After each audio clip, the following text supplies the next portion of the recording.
Maintenant que nous avons observé comment fonctionnait brièvement le moteur du jeu, nous allons revenir sur l'interface graphique et donc supprimer ces instructions de lancement et revenir au fonctionnement initial de l'application graphique.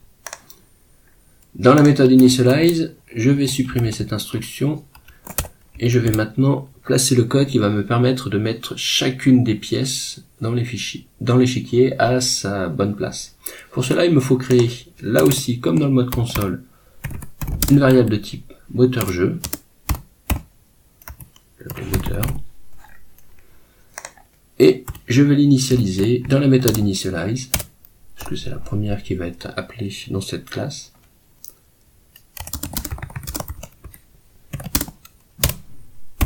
Je crée ici un moteur de jeu.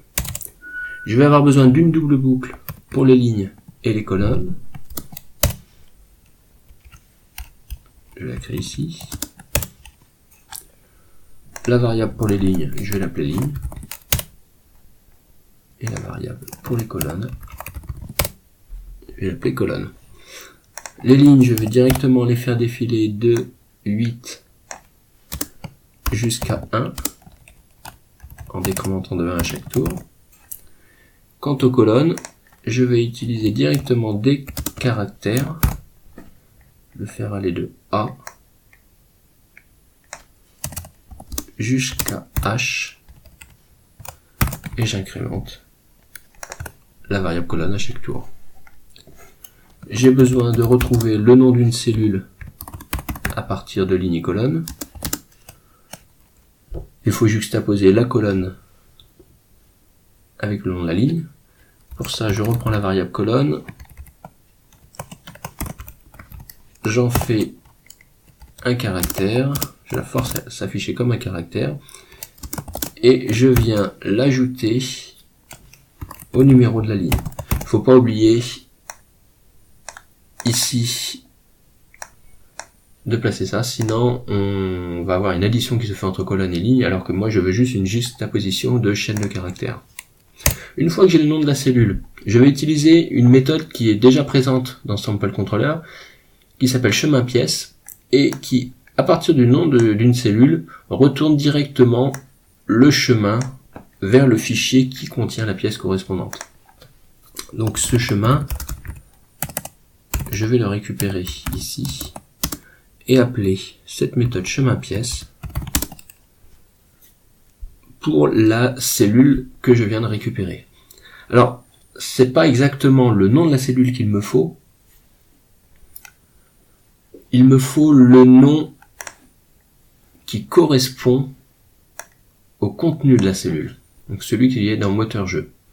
Et pour cela, il va falloir aussi utiliser la méthode dans contrôleur jeu qui retourne le contenu d'une cellule. Petit aparté ici, on s'aperçoit que je ne peux pas accéder directement à la variable grid puisque c'est une variable privée de moteur jeu. Par contre, je peux savoir le contenu d'une cellule en appelant la méthode getCellContent. C'est donc un petit peu particulier ici. Il va falloir récupérer à l'aide de la variable moteur le contenu de la cellule